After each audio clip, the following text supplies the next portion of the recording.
I'd like to ask you another question about that same period when going back to 1870, give or take.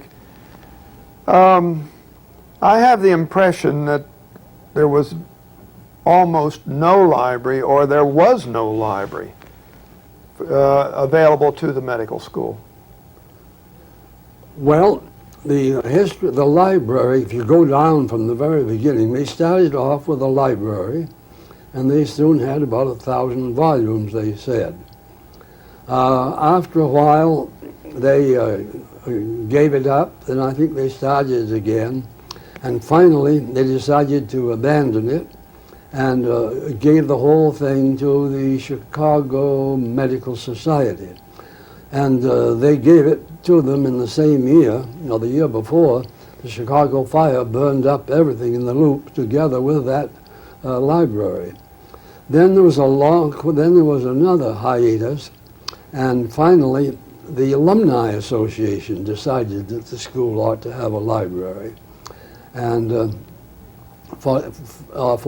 was some 40 years that the medical school and the university never sponsored a library of any kind. It was run by the Alumni Association, who sold books. They had a bookstore going and so on, and they carried that on for a good number of years. And then after a time, and it was, I've forgotten, 24 years or something like that they were sponsoring it. Then they turned it back to the medical school, and the medical school has continued. But until we moved over here, it was a very modest affair. It was said that by the time when we left, or when we moved in here, there were perhaps, 13 or 15,000 volumes. The number doesn't seem to be too exact. I know that in the period since I came to the school, there were some times of weeding out of the library, when books, including valuable books, were just put on tables out in the hallway for people to run away with. But when we moved over here, and particularly through Dr. Cutter's interest, because he had a very great interest in the medical library, the library began to build up and flourish. Well, this library, our medical school library, is known as the Archibald Church Library. Who was Archibald Church, and how did that name become affixed to the library? Archibald Church was a famous neurologist, psychologist and neurologist. When the things were beginning to boil up as to facilities for the new school, the library was one that, and I think Dr. Cutter was again fostering that, making a point that the library should be built up and made something of. Dr. Church was then retired, just retired, not long before, and he proposed that he would give $100,000 on an annuity basis for the library, and so it was called the Church Library. Later on, he and Mrs. Church gave another $100,000 or so. But in the meantime, they were both long-lived, and quite a bit of the original $100,000 had been eaten up. As a matter of fact, I think the actual residue of that first $100,000, when they both died, was only $23,000 or something like that. But there was another $100,000 given, plus I think some more in the estate, and so the name was fitting. He came and filled in a need at a time of great need. Well, you've mentioned one other thing about Cutter that I believe I've heard. Is it true that he probably did more to enhance this rather remarkable historical collection of books that we have in this library? Oh, absolutely. There's no question about it.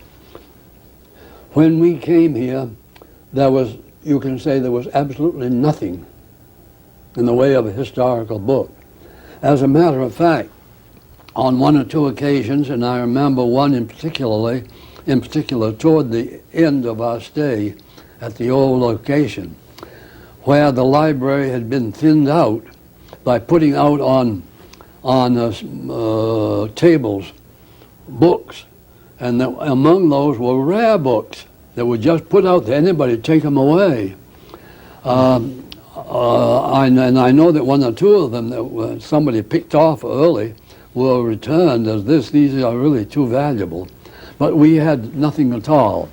Now, when Cutter first came, one of his earliest goals was to build up the library. Our library at that time consisted of, there's a difference in opinion, but let us say 14,000 books. As opposed to about 300,000 now, about I guess. 14,000 books. And Cutter immediately got in contact with all kinds of sources to have books come here. Agents in Europe sent shipments. He found where there were stored books from old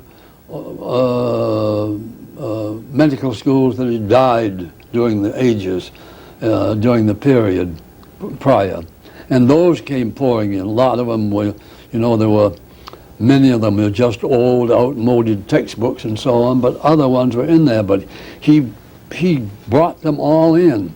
And he had these agents for, year after year, sending from Europe then all the things which were of value, could be of value historically.